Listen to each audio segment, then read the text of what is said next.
I'm Andy Davis. I've been Research Director for NCC Group for almost 4 years now, and plenty of years within the industry. But even though I've got the title of Research Director, I'm still a very hands-on, very technical kind of guy, and I like testing more kind of unusual technologies. If you've seen any of my previous talks, I've done quite a lot of work looking at security of interfaces like USB, and yeah, I like focusing on things that people find quite tricky to test by looking at them initially. So yeah, like developing tools to test this kind of stuff. So Zulu that I'm going to talk to you about today is a tool that I wrote internally within NCC Group about 1.5 years ago. We've been using it as a private tool on client engagements for that time. And it's kind of got to the stage where we feel that we've got the kind of commercial benefit internally from it, and I'm prepared to share it with the rest of the community so everyone can play with it, because we've kind of refined it over that time and feel that it's now kind of ready for prime time, ready for everyone else to have a play with. It's written in Python, more specifically WX Python, that gives you the GUI element to it. And it is as much as possible input and output agnostic. So it's kind of modular in nature. You can apply different types of input to it, mutate that input, and then apply it to anything you like, really. And even though from its kind of initial development, it's always intended to be a GUI tool, if you want to add additional complexity to it, there is functionality to do that via something called ZuluScript that I'll talk about later on in the talk. So I'm sure some of you are thinking, oh, another fuzzing tool. There's hundreds of fuzzing tools out there, some specific to protocols, some fuzzing frameworks. Can I get a quick show of hands? How many people in the room have used a fuzzer? Any kind of fuzzer? Okay, good. And how many people have written any kind of fuzzer, even if it's just like a little Python script or Perl script? Cool. Okay, good. The motivation behind this was a lot of people need to do fuzzing, sometimes on client engagements, and they need to be able to set up a fuzzer quickly and easily to demonstrate something. And although there are some very good fuzzing frameworks out there, quite often they have a steep learning curve, and if you're restricted on time, it can be prohibitive in actually using those to get useful, quick output and get a kind of a general feel for what the likely outcomes of fuzzing are going to be with the specific thing that you're testing. So I thought, you know, why not take the model that's used for web-based proxies, like Burp, for example, that are commonly used to test web applications, and apply that model to a fuzzer that will allow you to fuzz both text-based protocols, but also binary protocols as well. So it's literally a kind of a drag and drop, point and click, rapid prototyping capability of getting a fuzzer up and running.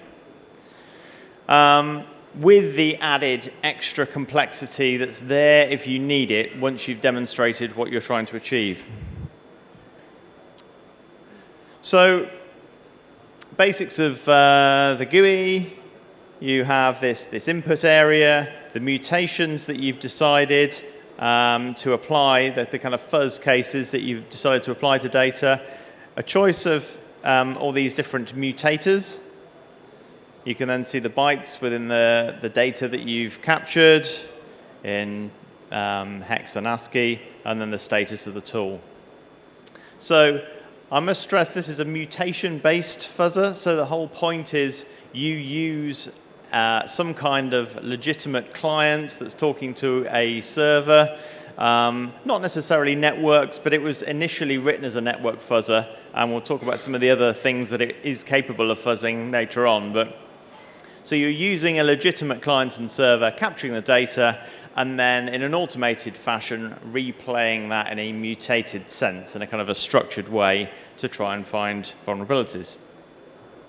So here's a quick screenshot of some actual data in there to show you what it actually looks like. But the way that I've written this is kind of along the lines of the accompanying white paper that you can download, which is a series of tutorials that will show you how to use the fuzzer in lots of different scenarios. So if you want to use the tool, you can download it and download that white paper, and it will kind of explain in more detail what I'm covering within this talk. There's a simple console associated with it that shows all the data for each of the fuzz cases.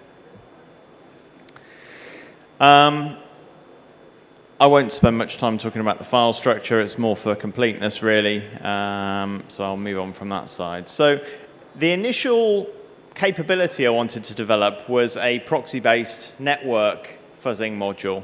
So the ability to use any kind of network client talking to a server, capture that data, regardless of whether it's text-based or whether it's binary, and mutate that data in an automated fashion. So first of all, you go to proxy settings, and you can configure the target host where your server is connected. You set up a local port, just like with a kind of a web-based proxy that you would use. Start the network capture, and it's ready to use. You can then start communicating using your client talking to the server. So in this instance, I'm using remote desktop. So I've configured it to talk directly to the proxy. And you can see as it's capturing the packets, those packets are displayed in real time within the tool. You can then stop that network capture and start manipulating the data in those packets. Originally, I was planning on doing some kind of live demos with this, but when I actually tried doing some of those, it's not really particularly exciting watching a fuzzer running. So I think it would probably make more sense to just talk through the screenshots as I'm doing that. So that's why I'm doing it in that sense. But hopefully, because I'm going through in a kind of step-by-step fashion, you'll be able to easily replicate that when you download the tool yourself. So as you can see, there are our packets that we've captured. The ones that are highlighted in light blue are the ones that you're able to manipulate, because currently the tool will only fuzz from client to server. It doesn't fuzz in the other direction. You can't fuzz the client from the server. Hopefully they'll have that capability in the future, but at the moment you can just fuzz servers. So the packets highlighted in dark blue is the current one that you're looking at. And what I've shown as an example here is quite often if you've got a whole series of packets within a TCP stream, there may be several that you want to send as is before the packet that you want to manipulate with various fuzz cases. So just showing there, you can select the send data unmodified. It turns that top packet green. And selecting the next packet, we then decide we want to add a fuzz point. So it's literally just a case of highlighting the data within the field down there, right-clicking and saying, I want to add a fuzz point.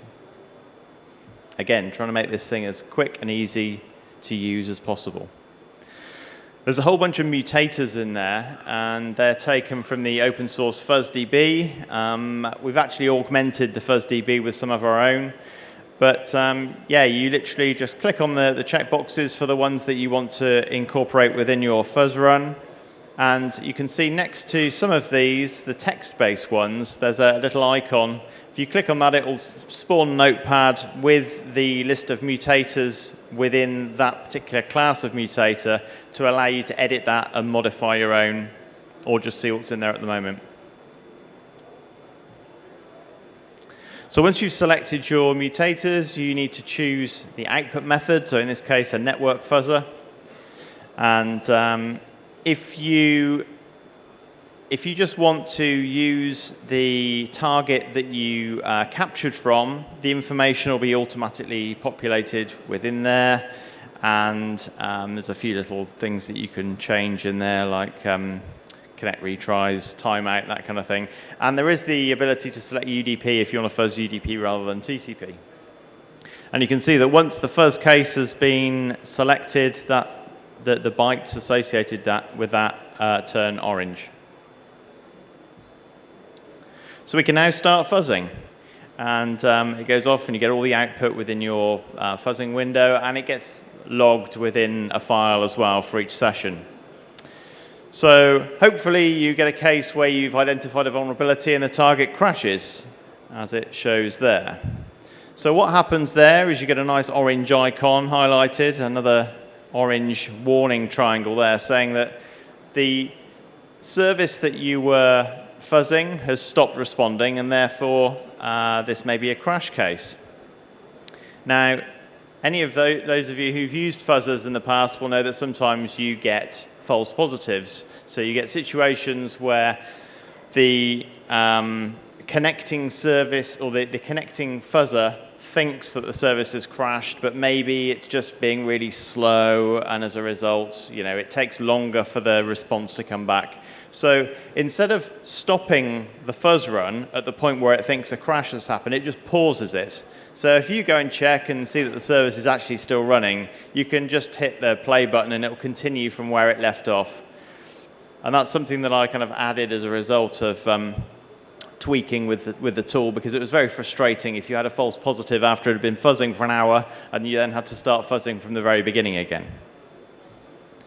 And another really cool thing here is, again, people who've used fuzzers in the past, you let it do its fuzz run, it finds what it thinks may be a vulnerability, you've done something that generates a crash in the target service, but then the hard part is trying to track down what that packet was that generated the crash. What Zulu does is it makes the assumption that the previous test case before the time that the service stopped responding is the one that generated the crash. Now, that may be an incorrect assumption. There's some bugs that need like a combination of different data in order to result in the crash, but I'd say more often than not, it's the test case that gets sent that stops the target responding. So what it does is it takes that test case, it creates automatically a proof of concept exploit to demonstrate that crash in Python. And if you've got the email settings set up properly, which I'll show you how to do a bit later, it will send you an email, and the proof of concept will be there as an attachment in your inbox. So there's none of this going through the log files and trying to find out, how it crashed and why it crashed, and then trying to work out how to create your own proof of concept. It does all that for you, and it emails it to you. So not only do you get informed that your fuzzer's found a bug, it also says, and you run this Python script, and it will replicate that bug. So maybe you've got PCAP files associated with sessions from previous communication between a client and a server, and you just want to use that PCAP file as the input to your fuzz session rather than actively sitting in between the client and the server. So you can do that. I'm sure you've all used Wireshark. You can capture your PCAP session in Wireshark and make sure that you do follow TCP stream. So you're only fuzzing the TCP stream associated with the traffic that you're interested in looking at. And you can select import PCAP. And as you can see there, it's displaying all the data as it would if you'd just done a proxy-based capture that I've just described. Although there's slightly more information in there. Because it's come from a PCAP file, you've also got some of the TCP control packet information, so SYNs, ACKs, FINs, that kind of thing, which you can obviously ignore. And the tool ignores and copes with those as well. So. Now, the next capability I was asked to produce by some of the guys internally that were using this was file fuzzing module. Again, none of these things so far are capabilities that you can't download from individual tools. There's plenty of file fuzzers out there. There's plenty of network fuzzers out there. But what I wanted to do was apply this very kind of intuitive, interactive, easy fuzzing environment to the different capabilities so that once you were used to using Zulu, you could just say, right, I want to fuzz a file now rather than fuzzing a network service. So it's literally just a case of importing a file, selecting a process that you'd like to apply that file to. So, what file do you want, or what application do you want to open this file that you're mutating? You can give it a lot of command line arguments if they're needed. Tell it how long to actually run for before killing each process, because obviously if you're spawning this application multiple times with different mutated files, some of these applications take a long time to load up. For example, if you're going to open and close Microsoft Office each time, it's going to take a lot longer to do than if you're opening Calculator or whatever. So it allows you to configure that kind of stuff. And there's various different shutdown methods that you can use, because some are more successful than others depending on the application that you're testing. And yeah, so we've chosen the process there. And there's an inbuilt debugger within there, so that if the process crashes as a result of the file that's been applied to it by Zulu, it will do some kind of initial triage on that and tell you the address that the application has crashed at, to give you an indication of the class of bug. I mentioned at the beginning I've done quite a lot of USB research in the past, so an obvious choice for me was adding a USB fuzzing module. One of the issues with this is it does relate to a specific application tied to a specific USB analyzer device, which just happened to be the one that I had and I've used quite a lot. So if you haven't got that particular analyzer, this tool isn't the one for fuzzing USB, but there's other USB tools that I've written, like a tool called UMAP if you wanted to download that. But I thought I'd incorporate it because it's something that I could do. So graphic USB, this is just the GUI that controls the USB analyzer that I've got. And you tell Zulu that you want to import a USB generator script. Because with graphic USB, what it allows you to do is it allows you to capture a session from plugging in a device all the way through to enumerating it and communicating with class-specific communication, and you can then create a generator script that emulates that effectively. So what we're doing is the way that we're fuzzing the data is we're manipulating that generator script for each test case. So after you've created your generator script within graphic USB, that's what you import, and again, it just displays it as packets of data. And the way that the instrumentation is done with USB is because normally when you get a USB crash, it's a kernel panic or a blue screen, that kind of thing. So a quick and easy way is just using ICMP. So if you give it the IP address of the device, make sure it's connected to the same network, then if it stops responding over the network, then there's a good chance that it's rebooted as a result of a kernel panic. And there's the fuzzer running. It automatically spawns the application and controls it from within Zulu. And there's a serial module. Again, this was a result of a specific engagement that we had where one of the guys was looking for Haze AT command set vulnerabilities associated with a mobile device. So he said, yeah, wouldn't it be cool if we could use Zulu to do the fuzzing of the AT command set over the serial? So again, you've got input method there. You can choose serial data capture, set up your port settings, and you're sitting in the middle of the serial session. So you can specify a number of AT commands that you wanted to fuzz. For example, here we're just sending ATI1. Because serial's asynchronous, I had to think carefully about how I was going to represent this data within Zulu, because technically what I should be doing is a separate line for each byte that was being sent, but came to the conclusion that in most cases your serial data is actually kind of interspersed with carriage return line feeds. So use the carriage return line feed to kind of delineate between what I've essentially called packets. They're not packets because it's asynchronous data, but it's a good way to represent it within the fuzzing tool. It's quite intuitive and easy to see, so that's what it does. So you can see, for example, this packet here has got the ATI1 command. And then you choose the output method, serial fuzzer, and again, the serial fuzzer communication. And as I showed with the USB stuff, it's using ICMP again for instrumentation, because this is low-level stuff that will probably result again in a kernel panic if you find a bug. Wireshark integration. I've talked about Wireshark a bit earlier, about generating PCAPs and inputting those PCAP files.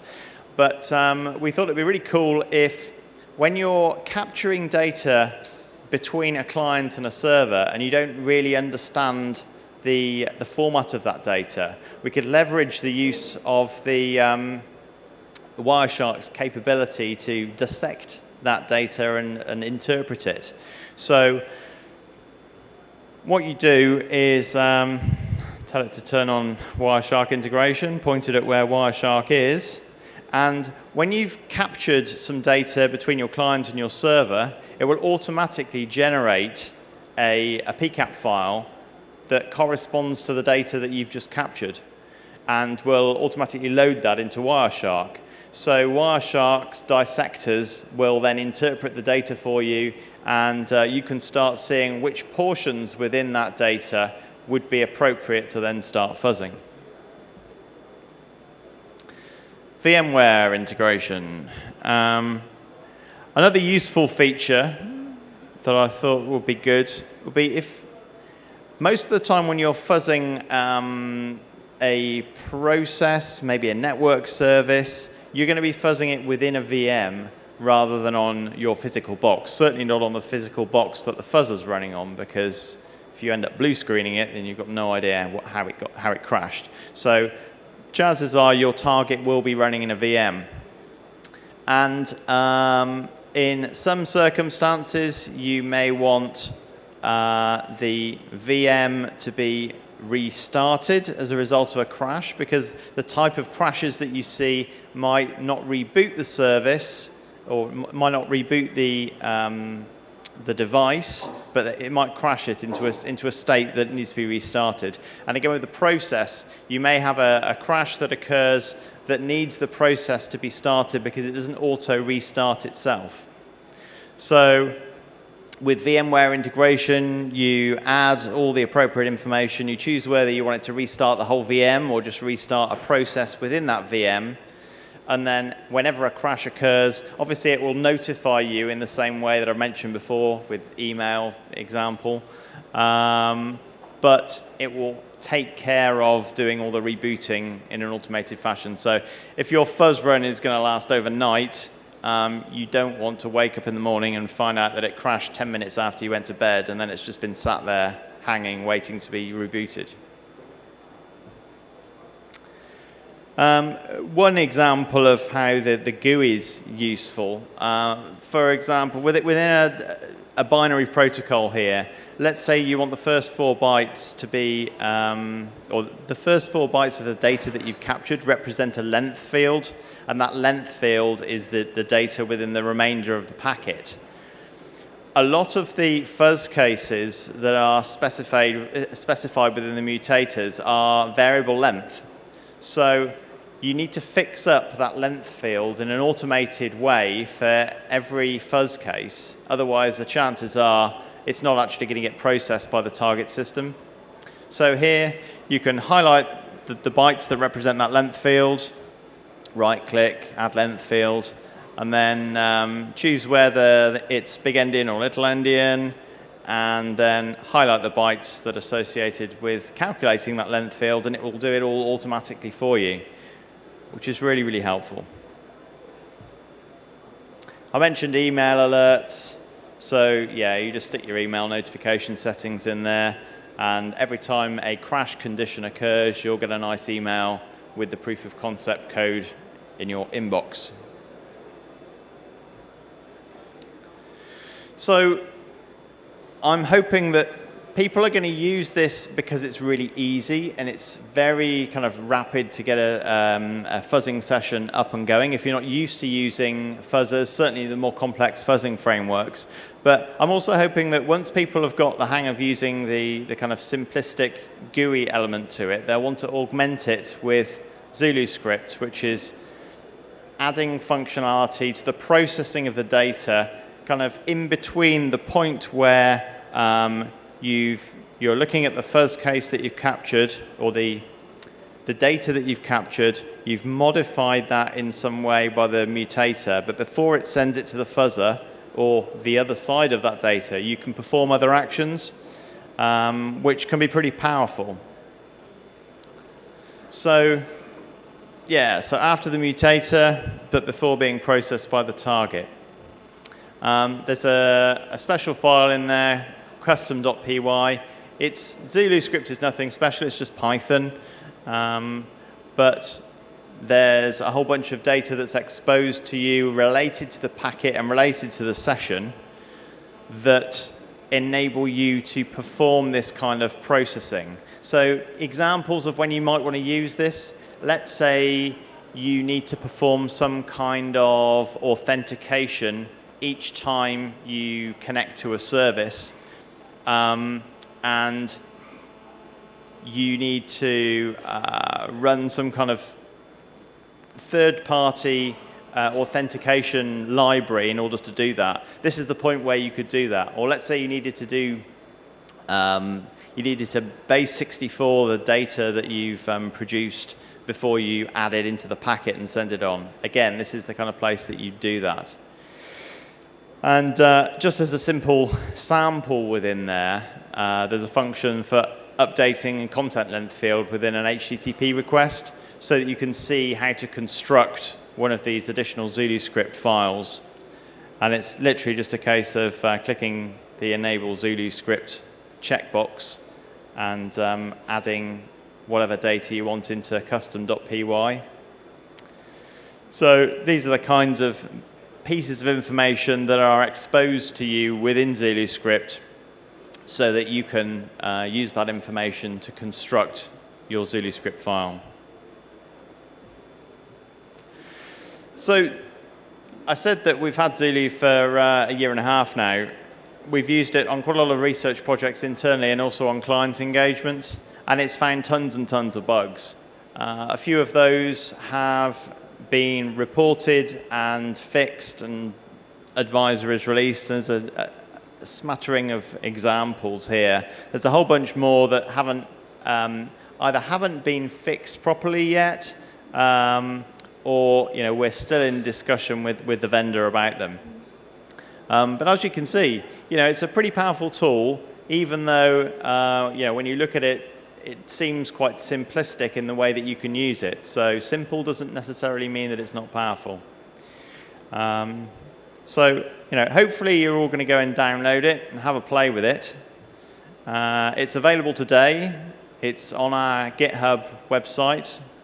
And there's a whole bunch of other NCC Group tools on the GitHub website as well. So please go there, download it, have fun. If you've got any kind of requests or any bug fixes, anything like that, please get in touch and let me know. Thank you very much.